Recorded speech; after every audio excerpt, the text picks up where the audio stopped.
Hello दोस्तों, this is Shubham और आप सभी का स्वागत करता हूं सिनॉप्सिस आईएएस के प्लेटफॉर्म पर। और जैसा कि आप जानते हैं कि today I am going to share my strategy which help me to clear UPSC prelims 6 times in a row. और इस कोर्स का नाम है मेंस सीट गारंटी प्रोग्राम। ठीक है, कोई ऐसा पेड कोर्स नहीं है, ये फ्री है सबके लिए। और इसमें जितनी भी गेस वर्क और स्ट्रैटेजी है 2014 के प्रीलिम्स के पेपर को मैं डिस्कस करूंगा, कुछ क्वेश्चंस, सेलेक्टेड क्वेश्चंस, और वहां पर क्या क्या चीज़ें, हम कौन कौन से हैक्स और ट्रिक्स को अप्लाई कर सकते हैं, वो सारी चीज़ें देखेंगे। इससे पहले मैंने 2013 का पेपर डिस्कस किया है, उसको देखें, उसके बाद ही ये 14 वाला देखेंगे। ठीक है, तो चलिए शुरुआत करते हैं। ये मेरे बारे में कुछ इन्फॉर्मेशन है, अगर इफ़ यू आर इंटरेस्टेड तो you can pause this lecture and read it by yourself. I am not going to reiterate it again. ठीक है, तो ये सब देख लेना। और उसके अलावा मैं ये सारे सब्जेक्ट्स भी पढ़ाता हूँ, इसको भी आप चाहे तो देख सकते हैं। चलिए, तो क्वेश्चंस पर आते हैं सीधे डायरेक्टली। तो पहला क्वेश्चन ये कह रहा है, what are the significance of a practical approach to sugar cane production known as sustainable sugar cane initiative. ठीक है, तो सस्टेनेबल शुगर केन इनिशिएटिव ये शब्द दिया हुआ है। ठीक है, अब देखते हैं पहला ऑप्शन क्या है। तो पहला ऑप्शन कह रहा है कि seed cost is very low in the compare to conventional method of cultivation. अब चूंकि सस्टेनेबल शब्द दिया गया है तो ये सही लग रहा है। फिर drip irrigation can be practised very effectively in this, ये भी सही लग रहा है। ठीक है, तो पहला और दूसरा तो जो है हम सही मान सकते हैं, यानी कि ये ऑप्शन हट गया। फिर ये ऑप्शन हट गया। अब हमें देखना है 1 2 4 और 1 2 3 4, यानी 1 2 दोनों में कॉमन है। अब हमें 4 भी कॉमन है, यानी कि 3 वाला, थर्ड वाला जो ऑप्शन है वो हमें देखना है कि वो सही है कि नहीं है। ठीक है, there is no application of chemical या inorganic fertilizer at all in this. ठीक है, तो जैसा कि मैंने कहा है कि कभी भी कोई भी असर्टिव स्टेटमेंट होगा, जो कोई भी चीज बहुत दावे से अगर कही जा रही है किसी भी स्टेटमेंट में, बहुत ही दावे से कि नॉट एट ऑल, ठीक है, नॉट एट ऑल, कंप्लीटली, ठीक है, कंप्लीटली, टोटली, ठीक है, इस तरीके के शब्दों का अगर इस्तेमाल किया जा रहा है या ओनली शब्द का इस्तेमाल किया जा रहा है, तो जनरली ये ऐसे जो ऑप्शन होते हैं वो गलत होते हैं।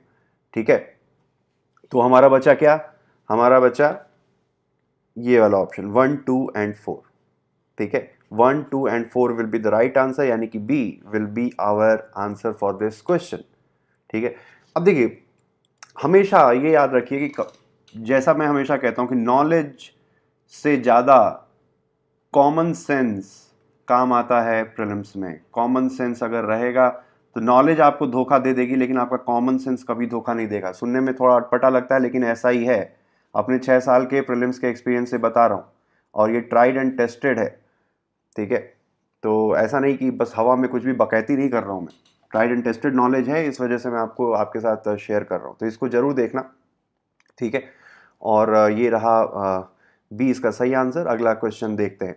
अगला क्वेश्चन देखने जाने से पहले एक छोटी सी इंफॉर्मेशन मैं आपके साथ शेयर करना चाहूँगा।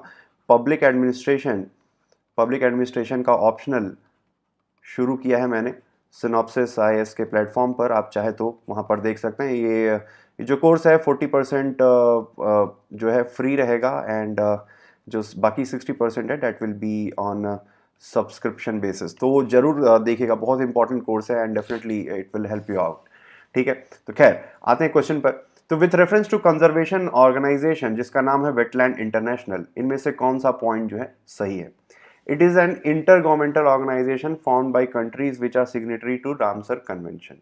ठीक है, पहला option. It works at the field level to develop and mobilize knowledge and use the practical experience to advocate for better policies. ठीक है, तो एक इसमें जानने वाली बात यह है कि किसी भी संस्था के सामने जिसके सामने इंटरनेशनल वर्ड लगा हुआ है, ठीक है, तो वो इंटर गवर्नमेंटल ऑर्गेनाइजेशन नहीं होगी, वो एक इंटरनेशनल एनजीओ हो सकती है। अब इंटर गवर्नमेंटल ऑर्गेनाइजेशन जैसे कि यूनाइटेड नेशन, एशियान, ठीक है, एशियान, सार्क, ठीक है, these are intergovernmental organisation. और इंटरनेशनल एनजीओज में क्या क्या आती हैं, जैसे कि आपका हो गया ग्रीन पीस इंटरनेशनल हो गया, ठीक है, फिर उसके अलावा आप एमनेस्टी इंटरनेशनल का नाम भी सुना होगा। उसके अलावा अगर आप दूसरे इंटरनेशनल शब्द का अगर हम देखें तो बर्ड लाइफ इंटरनेशनल है, बर्ड लाइफ इंटरनेशनल है, सेम उसी तरीके से वेटलैंड इंटरनेशनल है। ऐसे ही जनरली जितने भी इंटरनेशनल एनजीओज होती हैं, ठीक है, एनजीओज के नाम के आगे इंटरनेशनल शब्द जुड़ा होता है। ये एक थंब रूल है, इसको रट लीजिएगा, ठीक है, ताकि आगे कंफ्यूजन ना हो। कोई भी इंटरनेशनल शब्द है तो वो एनजीओ से रिलेटेड है। तो ये हो गया ऑप्शन गलत। अब फिर ये दे रहा है कि ये फील्ड लेवल पे नॉलेज डेवलप करता है, मोबिलाइज करता है। बहुत ही मतलब एक तरीके से सब्जेक्टिव सा स्टेटमेंट है, ठीक है, सब्जेक्टिव स्टेटमेंट है। कोई भी बात दावे से इसमें नहीं की जा रही है, ठीक है, सब्जेक्टिव स्टेटमेंट है, कोई भी बात इसमें दावे के साथ नहीं की जा रही है। इसका मतलब है कि ये सही है, ठीक है। जो भी ऑप्शन जितना सब्जेक्टिव होगा, जिसके बहुत सारे मीनिंग होने की संभावना ज्यादा होगी, जितना ओपन एंडेड ऑप्शन ऑप्शन होगा, वो ऑप्शन हमेशा हमेशा सही होगा। तो इसका ऑप्शन हो गया 2 ओनली, ठीक है। तो चलिए अगले क्वेश्चन पे चलते हैं। फिर विच of the following phenomenon might have influence evolution of organisms. तो पहला है कॉन्टिनेंटल ड्रिफ्ट और दूसरा है ग्लेशियल साइकिल्स। अब देखिए, अब इसमें दिया है माइट हैव, कोई भी बात दावे से नहीं कही जा रही है। तो माइट हैव अगर दिया है तो इसका मतलब ये भी हो सकता है, ये भी हो सकता है, ठीक है, गेटिंग इट। अगर ये दिया है कि विच of the following phenomena have surely influence evolution of organism, ठीक है, या ग्रेटली इन्फ्लुएंस, इस तरीके के कोई स्टेटमेंट दिया होता तो वो डाउट हो सकता था कि भाई दोनों में से हो सकता है कि एक हो। लेकिन माइट हैव अगर दिया है, ठीक है, तो माइट हैव कुछ भी हो सकता है। कॉन्टिनेंटल ड्रिफ्ट भी हो सकती है, ग्लेशियल साइकिल्स भी हो सकती है, हो सकता है कि मिटियोर के टकराने से, ठीक है, मिटियोर या मेटेराइट्स के टकराने से भी हो सकता है कि इवोल्यूशन ऑफ ऑर्गेनिजम्स को बल मिला हो, ठीक है। तो कुछ भी हो सकता है, इस वजह से इसके दोनों ऑप्शन होंगे। क्वेश्चन को बहुत ही ध्यान से पढ़ना है, क्वेश्चन के पीछे छुपी हुई मंशा को समझना जरूरी है। यूपीएससी हमेशा आपको हिंट देती है और उस हिंट को पकड़ना बहुत जरूरी है, ठीक है, इस चीज को ध्यान में रखिएगा। हमेशा यूपीएससी आपको आगाह करेगी कि भाई देख ऐसा ऐसा है, ठीक है। जैसे केबीसी होता है ना, केबीसी में आप गलत बोलते हो अपना आंसर, तो अमिताभ बच्चन बोलता है कि आपकी इतनी लाइफ लाइन बची है, आप चाहे तो कुछ खेल छोड़कर जा सकते हैं, या इतना पैसा आप जीत रहे हैं, अगर ये गलत हो गया तो इतना पैसा कट जाएगा। ये सारे हिंट अमिताभ बच्चन केबीसी में देता है। वैसे ही यूपीएससी भी बहुत सारे हिंट देती है, उस हिंट को समझने की ज़रूरत होती है। उस हिंट को अगर आपने नहीं पकड़ा तो क्वेश्चन आप गलत कर देंगे, ठीक है। तो यहां पर माइट हैव दिया है, इस वजह से दोनों इसका ऑप्शन होगा, तो इसका हो गया सी आंसर। चलिए अगला क्वेश्चन देखते हैं। Other than poaching, what are the possible reasons for decline in the population of Ganges river dolphin? देखा 2013 में हमने गंगा रिवर डॉल्फिन के बारे में देखा था। अभी सेम क्वेश्चन को 2014 में रिपीट कर रहा है कि नहीं कर रहा है, ठीक है। क्वेश्चन सेम, टॉपिक सेम है, क्वेश्चन को दूसरे एंगल से पूछ दिया है। अगर आपने 2013 का पेपर सॉल्व किया होता 2014 के प्रीलिम्स में बैठने से पहले, ठीक है, तो आपने अगर गंगा रिवर डॉल्फिन का क्वेश्चन देखा, तो अगर आपने थोड़ा बहुत गंगा रिवर डॉल्फिन के बारे में पढ़ा होता तो ये क्वेश्चन आप आराम से कर लेते। अगर फिर भी नहीं किया है तो भी इसको किया जा सकता है। कैसे किया जा सकता है वो मैं अभी बताता हूं, ठीक है। तो क्या पॉसिबल, अब पॉसिबल रीजन दिया है, ठीक है, कि क्या ऐसे कारण हो सकते हैं जिसकी वजह से गंगा रिवर डॉल्फिन की जनसंख्या में कमी आ रही है। तो construction of dams and बराजेस on river, तो ऑब्वियस सी बात है होगा, ठीक है। Increase in the population of crocodiles in river, ठीक है। तो ये जो है जनरली क्रोकोडाइल इन रिवर, ये थोड़ा सा डाउट वाला लग रहा है, ठीक है, अभी मैं गलत नहीं बोलूंगा, डाउट वाला।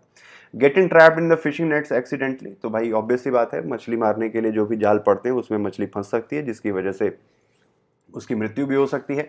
फिर use of synthetic fertiliser and use of agriculture chemicals, जो नदियों के किनारे खेती होती है उसमें जो केमिकल और फर्टिलाइजर पड़ते हैं, जिसकी वजह से नदियों की सेहत खराब होती है, ठीक है।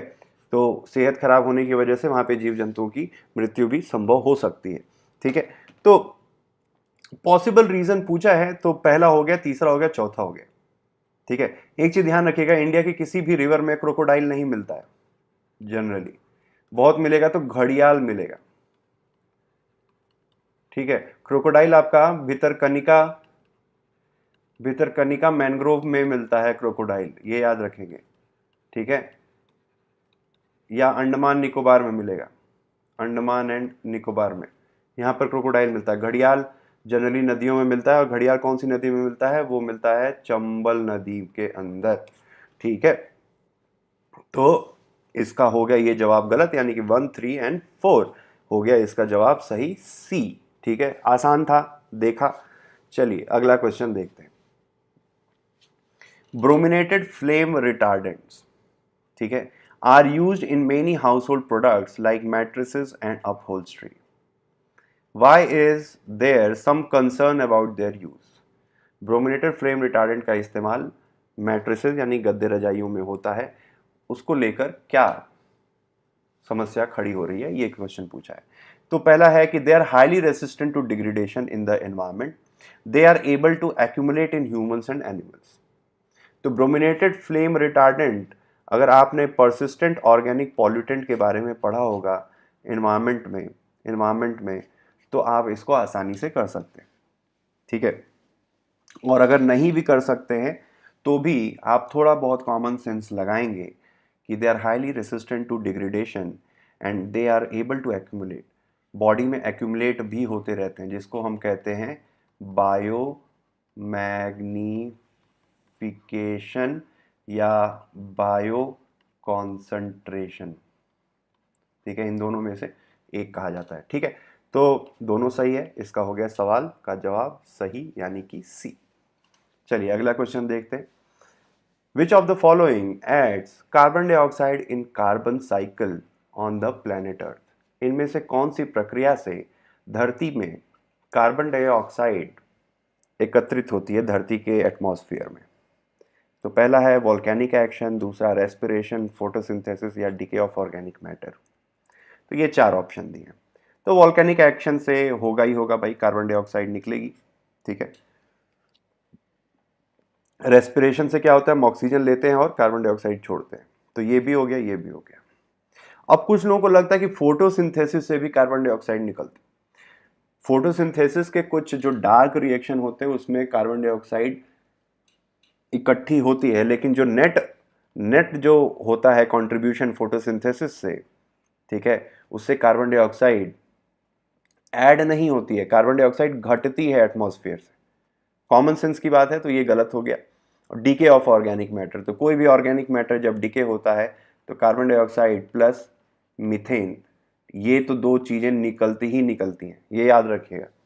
कोई भी ऑर्गेनिक मैटर डीके होगा, कोई भी चीज सड़ेगी, नींबू सड़ेगा, प्याज सड़ेगा, कोई डेड बॉडी सड़ेगी, ठीक है, या ह्यूमन वेस्ट या एनिमल वेस्ट सड़ेगा, तो हमेशा ये 2 गैस जो है कार्बन डाइऑक्साइड और मीथेन, ये निकलेगी ही निकलेगी। तो इसका सही जवाब हो गया 1, 2 एंड 4, 1, 2 का 4। ठीक है, सी हो गया सही जवाब। चलिए अगला सवाल देखते हैं। अगला सवाल ये कह रहा है कि which is are the facility या facilities the beneficiary can get from services of business correspondent, जिसको हम बैंक साथी भी कहते हैं, इन ब्रांचलेस एरियाज। जहाँ पर बैंक नहीं होते हैं, सुदूर ग्रामीण एरियाज में, वहाँ पर बिजनेस करेस्पॉन्डेंट का मॉडल चलता है। ठीक है, तो कौन सी वो फैसिलिटी दे सकता है? अगर आपने पढ़ा है तो बहुत अच्छी बात है, नहीं पढ़ा है तो अब इस सवाल को कैसे सॉल्व करना है वो मैं आपको बताऊंगा। अगर आपने इसको नहीं पता है भाई बिजनेस करेस्पॉन्डेंट क्या होता है, नहीं सुना, क्योंकि इतनी सारी चीज़ें करनी होती हैं। ठीक है, फ़ोन है, व्हाट्सएप है, फेसबुक है, गर्लफ्रेंड को भी घुमाना है, नहीं घुमाएंगे तो कोई और घुमाने लगेगा, बहुत सारा रिस्क है, तो सारी चीज़ें बैलेंस करनी पड़ती हैं, तो कुछ लोग नहीं पढ़ पाते। ठीक है, अगर नहीं पढ़ा है तो उसका फिर सोल्यूशन क्या है? तो सोल्यूशन ये है कि it enables the beneficiaries to draw their subsidies and social security benefit in their villages. पहला ऑप्शन है, it enables the beneficiaries in rural areas to make deposits and withdrawal. तो सबसे खास बात एक चीज़ इससे क्या सीखने वाली है कि जो भी गवर्नमेंट की कोई स्कीम हो गई या कोई गवर्नमेंट की पॉलिसी हो गई या गवर्नमेंट का कोई इनिशिएटिव हो गया, ठीक है, वो हमेशा पॉजिटिव ऑप्शन सही होते हैं। सरकार की किसी भी स्कीम से रिलेटेड जनरली जितने भी पॉजिटिव ऑप्शन होंगे वो सही होंगे, यानी कि सरकार की स्कीम को बेहतर तरीके से दिखाना। ठीक है, नेगेटिव लाइट में नहीं, बेटर एक पॉजिटिव लाइट में दिखाने वाली जो बात होती है वो ऑप्शन सही होते हैं। तो पहला ऑप्शन भी पॉजिटिव है कि भाई जहाँ पर वो जो है, जो आदमी है वो अपनी सब्सिडी के पैसे, सोशल सिक्योरिटी के पैसे, ये सारी चीज़ें गांव के लोग निकाल पाएंगे, यानी एक पॉजिटिव चीज़ है। फिर बेनिफिशरीज डिपॉजिट और विड्रॉवल निकाल पाएंगे, उनको भी आसानी रहेगी जितने भी लाभार्थी हैं। तो दोनों ही पॉजिटिव है, यानी कि इस दोनों का जो ऑप्शन होगा दोनों ही सही होंगे। तो गवर्नमेंट की जितनी भी पॉलिसी, ये भी इसको नोट कर लीजिए, मैं बार बार बोलता हूँ कि ये लेक्चर कोई ऐसे भजन कीर्तन की तरह या कथा की तरह मत सुनिए। Have your notebook and pen handy, और उसमें लिख लीजिए कि गवर्नमेंट की इनिशिएटिव को पॉजिटिव में रखना है। ये पॉइंट्स रखिए, इसको ऐसे बस एक छोटा सा पॉइंटर लिख लीजिए और इसको एग्ज़ाम से पहले याद करके कान खोल के अपने कान में घुसा के ये जाइएगा एक बार ज़रूर। एग्ज़ाम की एक रात पहले जो भी चीज़ें मैंने बोली हैं उसको दिमाग में बिठा कर जाना है, वही यही चीज़ें काम आएंगी। अगर आप एग्ज़ाम की रात से पहले सोचेंगे कि लक्ष्मीकांत तो अभी भाई ये चैप्टर छूट गया, लक्ष्मीकांत पढ़ लेता हूँ, कोई फ़ायदा नहीं है। ठीक है, क्योंकि फ़ायदा इसलिए नहीं है क्योंकि आपने जो पढ़ा है उसके एग्ज़ाम में आने की जो संभावना है, हो सकता है कि 1 ऑफ 1 मिलियन हो। ठीक है, 1 ऑफ 1 मिलियंथ हो, तो ये काम नहीं आएगा। लेकिन ये जो कॉमन सेंस है, ठीक है, जिसको कहा जाता है common sense is not so common, तो ये चीज़ काम आएगी, ये चीज़ काम नहीं आएगी, तो इसको ध्यान रखिएगा। ठीक है, एग्जाम से पहले इसको रिवाइज करके जाइएगा। Getting it? तो just do revise it, just put these things in your mind before entering the examination hall. Even मैं तो ये कहूँगा कि एग्जामिनेशन हॉल से पहले अगर आधे घंटे का समय मिलता है तो एक बार इन चीज़ों को ध्यान में रखिएगा, क्योंकि होता क्या है कि हम पढ़ के जाते हैं और हमेशा हमारी आदत है कि नॉलेज के ऊपर खेलने की। ठीक है, नॉलेज के ऊपर खेलने की, हम कॉमन सेंस का इस्तेमाल नहीं करते हैं, नॉलेज का इस्तेमाल हम करते हैं। तो ये काम नहीं आएगा उतना, ये काम आएगा नॉलेज।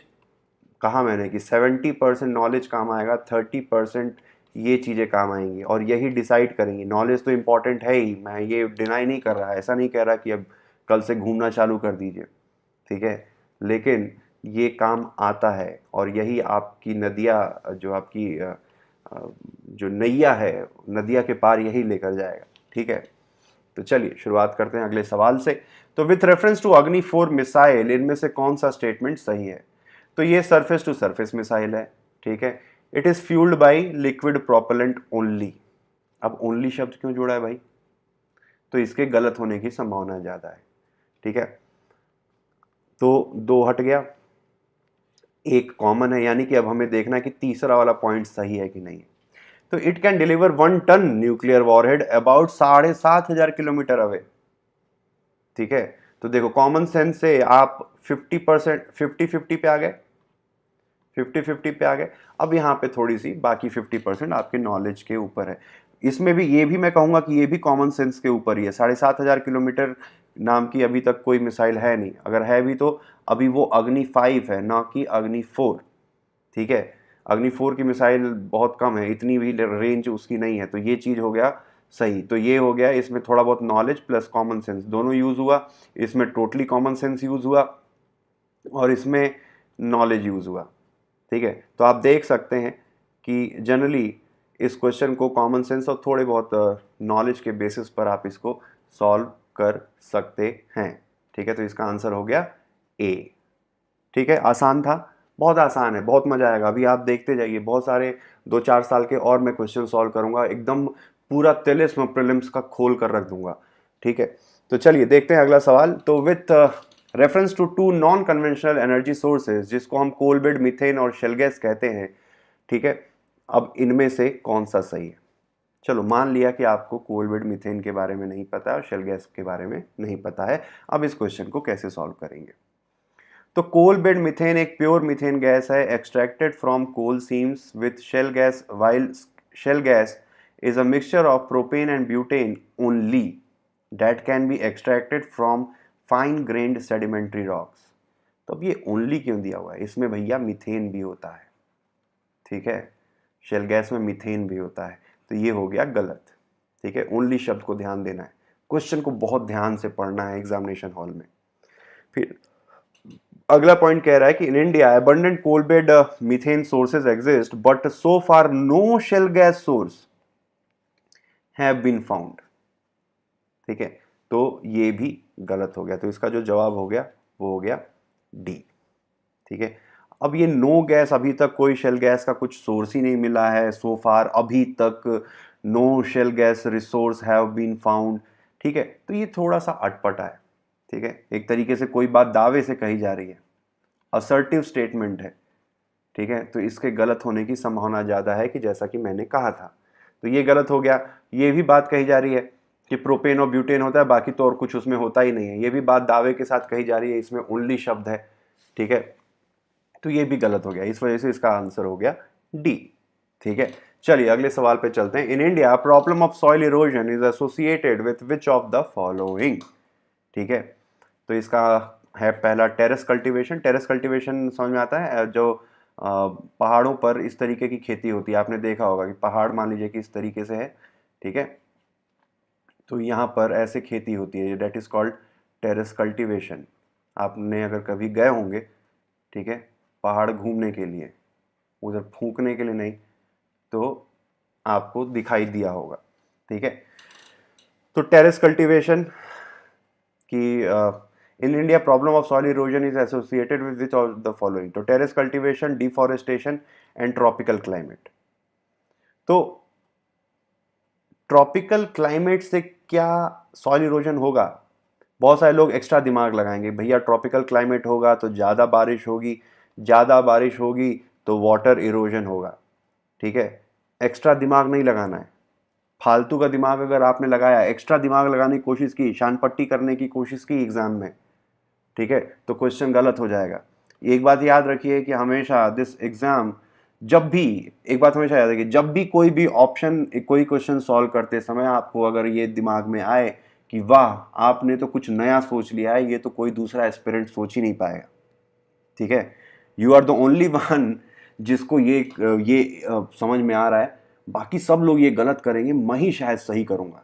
जब भी ये दिमाग में अगर बात आए तो मान लीजिए कि आप 100% आप उस क्वेश्चन को गलत कर रहे हैं। जब भी ये दिमाग में ख्याल आए, अपने आप पे फक्र महसूस होने वाली बात है कि अरे वाह ये तो मैं ही सोच पाऊंगा, दूसरा तो कोई सोच नहीं पाया होगा। ठीक है, तो आप उसको गलत कर रहे होंगे। तो तीसरा हो गया गलत। अब बचा 2 ओनली और 1 एंड 2। तो टेरेस कल्टीवेशन सॉइल इरोजन से रिलेटेड नहीं है, समझ रहे हैं? टेरेस कल्टीवेशन से तो सॉइल इरोजन रुकता है। ठीक है, सॉइल इरोजन की समस्या को रोकने के लिए टेरेस कल्टीवेशन किया गया है। ठीक है, तो ये बात है। जैसे मान लीजिए कि अगर ऐसे पहाड़ है, ऊपर से पानी बरसेगा, ठीक है, ऊपर से पानी बरसेगा तो पानी नीचे की तरफ फोर्स से जाएगा, तो फोर्स से जाएगा तो सॉइल इरोजन होगा। ठीक है, लेकिन अगर मान लीजिए कि इस पहाड़ को अगर मैं इस तरीके से कर दूं, ठीक है, तो पानी का फोर्स जो है एक साथ ऐसे डायरेक्शन में नहीं जाएगा, पहले पानी इससे इस पे आएगा, फिर इससे पानी इस पे आएगा, फिर ऐसे धीरे धीरे ड्रिप होगा। उसकी जो है जो एक डायरेक्शन में जो उसकी मूवमेंट है वो कम हो जाएगी, तो इससे सॉइल इरोजन की समस्या से हम निजात पा सकते हैं। ठीक है, गेटिंग इट? चलिए आगे चलते हैं। अगला सवाल ये कह रहा है, इधर कुछ हिल्स का नाम दिया है, इधर कुछ रीजन का नाम दिया है। ठीक है, तो ये क्वेश्चन मैं इसलिए आपके साथ डिस्कस कर रहा हूँ, इसका सोल्यूशन डिस्कस नहीं करूंगा, डिस्कस मैं इसलिए कर रहा हूँ कि अब ये 2014 में ये सवाल आ गया। ठीक है, अब अगले साल जानते हैं क्या सवाल आएगा? अगले सवाल हो सकता है कि कार्डमोम हिल्स के बारे में कुछ दूसरा पूछ दे। ठीक है, कि भैया ये कार्डमोम हिल्स कहाँ पर स्थित है, या हो सकता है कार्डमोम हिल्स में कोई खास प्रकार का कोई एनिमल मिलता हो, उसके बारे में कुछ पूछ दे। ठीक है, या हो सकता है कि ये पूछ दे कि कार्डमम हिल्स वेस्टर्न घाट से संबंधित है या ईस्टर्न घाट से संबंधित है, या कौन सी पर्वत श्रृंखला से रिलेटेड है, तो ये पूछ सकता है। तो कहने का मतलब ये है कि आपको ये कार्डमम हिल्स के बारे में पता होना चाहिए, कैमूर हिल्स के बारे में भी शॉर्ट नोट्स होने चाहिए, 4-5 पॉइंट्स इसके बारे में पता होना चाहिए, महादेव हिल्स के बारे में पता होना चाहिए, मिकी हिल्स के बारे में पता होना चाहिए। ठीक है, फिर उसके अलावा कोरोमंडल कोस्ट किधर है ये भी आप देख लीजिएगा मैप में, कोंकण कोस्ट किधर है ये भी आप मैप में देख लीजिएगा।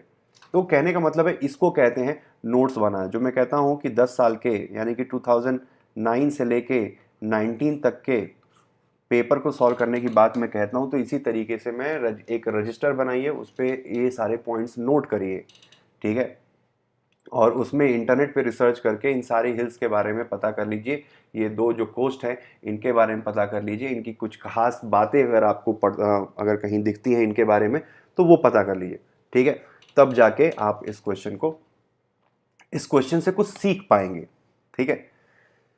चलिए अगला सवाल ये कहता है कि scientific view is that the increase in global temperature should not exceed 2 degree Celsius above pre-industrial level.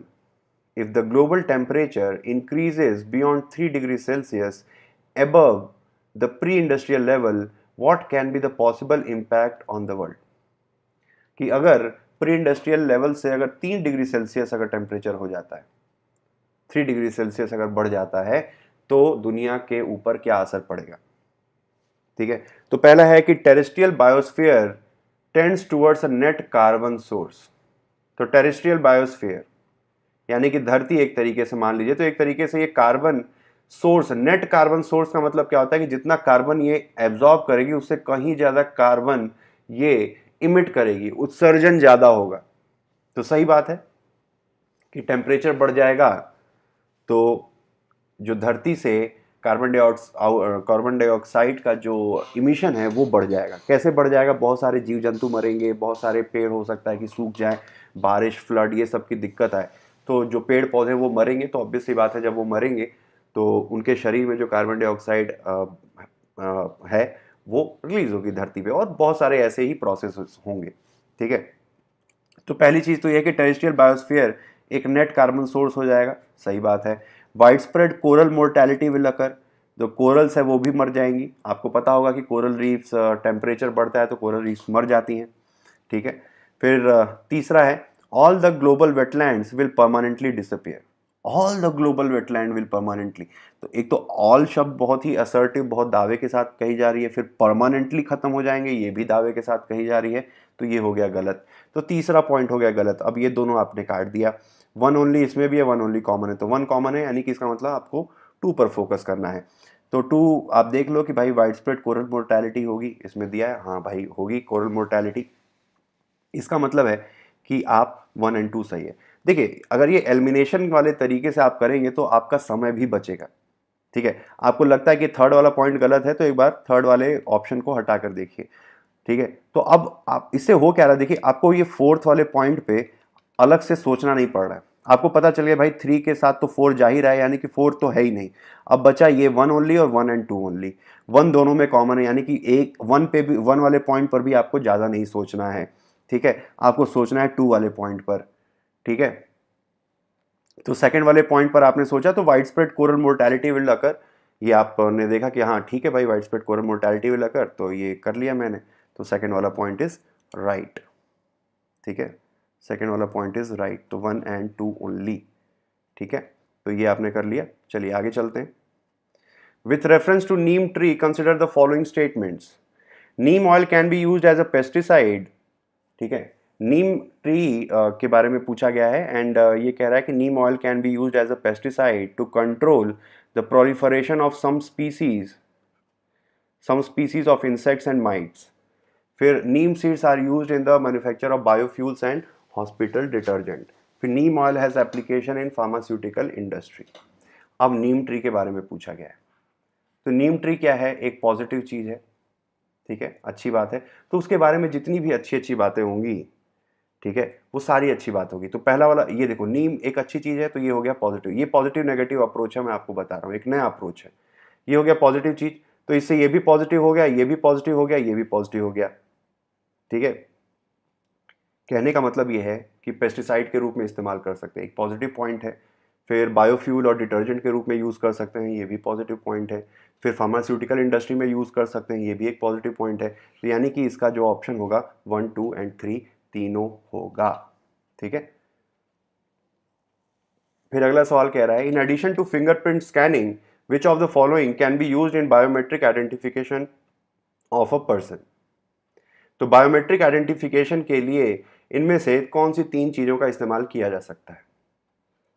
तो जैसा कि मैंने बताया था कि बायोमेट्रिक आइडेंटिफिकेशन एक फ्यूचरिस्टिक टेक्नोलॉजी है, ठीक है, फ्यूचरिस्टिक टेक्नोलॉजी है तो आइरिस स्कैनिंग ये भी हो सकता है, रेटिनल स्कैनिंग भी हो सकता है, वॉइस रिकॉग्निशन भी हो सकता है। इसमें आपको अलग से दिमाग नहीं लगाना है। मैंने दिमाग लगाया था 2014 में, मेरा गलत हो गया था। ठीक है, मुझे लगा कि भाई वॉइस रिकॉग्निशन नहीं होगा, वॉइस तो लोग आवाज़ बदल के भी यूज़ कर सकते हैं, और जेम्स बॉन्ड की मूवी और मिशन इम्पॉसिबल में भी इस तरीके की मैंने चीज़ें देखी हैं। तो मैंने दिमाग लगाया भाई voice recognition is not a very authentic identification measure, तो ये नहीं होना चाहिए, जबकि इसका तीनों पॉइंट होगा 1, 2 एंड 3। गेटिंग है? चलिए आगे बढ़ते हैं। Consider the following statements. तो पहला पॉइंट कह रहा है maize can be use for production of starch. ठीक है, maize can be use as for production of starch. फिर दूसरा है oil extracted from maize can be a feedstock for biodiesel. फिर alcoholic beverages can also be made by using maize. तो मेज के बारे में कुछ इसके इस्तेमाल के बारे में बात कही गई है। तो मेज है तो स्टार्च के लिए इसका इस्तेमाल हो सकता है, सीधी सी बात है। फिर बायोडीजल के लिए भी हो सकता है, आज नहीं हो रहा, हो सकता है कल टेक्नोलॉजी आ जाए बायोडीजल के लिए रूप में भी मेज का इस्तेमाल होने लगे, मक्का आपने सुना होगा। फिर इससे अल्कोहलिक बेवरेजेस का भी इस्तेमाल हो सकता है कि फ्यूचर में अल्कोहलिक बेवरेजेस के लिए भी मेज का इस्तेमाल होने लगे। तो तीनों ही ऑप्शन हो सकते हैं। इसमें आपको फिर ये दिमाग नहीं लगाना कि भाई मैंने कभी तो सुना नहीं कि बायोडीजल के लिए मेज का इस्तेमाल किया जा रहा है, मैंने तो सुना नहीं, इसका मतलब ये नहीं होगा। आपने नहीं सुना है, आपकी गलती। Getting it? तो इसको इस तरीके से करना है, क्योंकि अब मेज दिया है इसका, तो फ्यूचर में कोई भी इस्तेमाल हो सकता है ना, किसी भी तरीके से इसका इस्तेमाल किया जा सकता है। बहुत ही एब्सर्ड ना हो कि भाई कल को हम मेज से कार बना देंगे और कार उड़ने लगेगी, इस तरीके का तो पॉइंट दिया नहीं है। जनरल पॉइंट्स दिए गए हैं कि भाई मेज से स्टार्च बनेगा, मेज से बायोडीजल बनेगा, और मेज से हम अल्कोहलिक बेवरेजेस बनाएंगे। तो तीनों ही पॉइंट सही है जनरली। तो 1, 2 एंड 3। ठीक है, चलिए फिर ये क्वेश्चन, एक अगला क्वेश्चन है कि animal welfare board environment protection act 1986 के में इसको एस्टैब्लिश किया गया था, पहला पॉइंट है। फिर बोला है कि नेशनल टाइगर कंजर्वेशन अथॉरिटी एक स्टैट्यूटरी बॉडी है। ठीक है, ओके। फिर NGRBA इसका जो चेयरमैन होता है वो प्राइम मिनिस्टर होता है। तो अब इसमें देखना क्या है, इसको सोच लीजिए। एक चीज़ बताना चाहूँगा, किसी भी ऑर्गेनाइजेशन के आगे अगर अथॉरिटी दिया गया है, अथॉरिटी शब्द का इस्तेमाल किया गया है, तो वो हमेशा ऑलमोस्ट स्टैट्यूटरी बॉडी होगी, यानी कि it is made through a law. ठीक है, अथॉरिटी शब्द है तो हमेशा जनरली स्टैट्यूटरी बॉडी रहेगी। तो सेकंड पॉइंट इज राइट, यानी कि ये पॉइंट हट गया। ठीक है, ये वाला पॉइंट हट गया, सेकंड वाला पॉइंट पे अब देखना है। अब ये अगर हमने सब अगर पढ़ा होगा कि NGRBA इसका जो चेयरमैन होता है वो प्राइम मिनिस्टर होता है। ठीक है, इसमें थोड़े बहुत नॉलेज की ज़रूरत पड़ेगी। तो NGRBA का चेयरमैन प्राइम मिनिस्टर होता है, यानी कि तीसरा पॉइंट सही है। ठीक है, तो दूसरा और तीसरा सही है। अब यानी कि पहला सही है कि नहीं है, हमें ये देखना है। तो animal welfare board was establish under environmental protection act, ये नहीं होगा, वो animal prevention of cruelty to animals करके एक एक्ट है, उसके तहत एनिमल वेलफेयर बोर्ड को बनाया गया था। ठीक है, तो ये पहला वाला पॉइंट गलत हो गया, यानी कि इसका जो सही जवाब हुआ वो हुआ बी। ठीक है, 2 एंड 3। फिर अगला सवाल है कि there is some concern regarding nano particles of some chemical elements that are used by industry in manufacture of various product. Nano particles से क्या समस्याएं आ सकती हैं, क्या इश्यूज खड़े होते हैं, ये पूछा गया है। ठीक है, तो नैनो पार्टिकल्स बेसिकली एक नेगेटिव चीज है। आपने अगर नैनो टेक्नोलॉजी थोड़ा बहुत सुना होगा तो nano particles basically nano pollution को खड़ा करते हैं, ये नेगेटिव चीज है। ठीक है, अब ये नेगेटिव पॉजिटिव वाला अप्रोच यहाँ पर यूज कर सकते हैं, बहुत आसानी से हम इस क्वेश्चन को सॉल्व कर लेंगे। तो नैनो पार्टिकल एक तरीके से पॉल्यूटेंट है, तो इसका नेगेटिव पॉल्यूटेंट का नेगेटिव चीज का असर क्या होगा, नेगेटिव नेगेटिव ही होगा, यानी कि they can accumulate in environment and contaminate water soil. ठीक है, ये नेगेटिव है। They can enter the food chain, हाँ भैया इसका नेगेटिव असर है। They can trigger the production of free radicals, ये भी एक नेगेटिव चीज है, यानी कि नैनो पार्टिकल्स का तीनों ही नेगेटिव असर होगा, यानी कि 1, 2 एंड 3। इसमें ज्यादा दिमाग नहीं लगाना है, आपने देख लिया कि भाई नैनो पार्टिकल एक पॉल्यूटेंट है। ठीक है, नैनो पार्टिकल एक पॉल्यूटेंट है, तो पॉल्यूटेंट का असर क्या होगा, एक पॉल्यूटेंट जो है, जो प्रदूषक है, वो हमेशा उसका असर नेगेटिव ही होगा। तो आपने ऑप्शन में देख लिया कि भाई ये भी इसका नेगेटिव असर है, ये भी नेगेटिव असर है, ये भी नेगेटिव असर है। इसमें फिर आपको अलग से दिमाग नहीं लगाना है, आपने नेगेटिव नेगेटिव जोड़ दिया, तीनों ही चीज़ें मैच कर गई, आपका ऑप्शन हो गया 1, 2 एंड 3। ठीक है, तो ये था 2014 का डिस्कशन। होप आपको पसंद आया होगा। और पब्लिक एडमिनिस्ट्रेशन का ऑप्शनल शुरू हो गया है सिनॉप्सिस आईएएस के प्लेटफॉर्म पर, उसको जाकर एक बार जरूर देखेगा। उसकी वेबसाइट पे सिनॉप्सिस आईएएस पे जाएंगे, वहाँ पर आपको बाकी डिटेल्स पता चल जाएगी, आप किस तरीके से सब्सक्राइब कर सकते हैं, एवरीथिंग। ठीक है, तो ये रहा 2014 का डिस्कशन। नेक्स्ट सेशन में हम दूसरा पेपर लेंगे और इसको सॉल्व करने की कोशिश करेंगे। और ट्रस्ट में, अगर आप इसको जो भी चीज़ें मैं आप तक पहुंचाने की कोशिश कर रहा हूं, अगर आप समझ गए तो you will definitely be able to book your berth in mains examination hall. तो thank you, thanks for watching, have a nice day, all the best.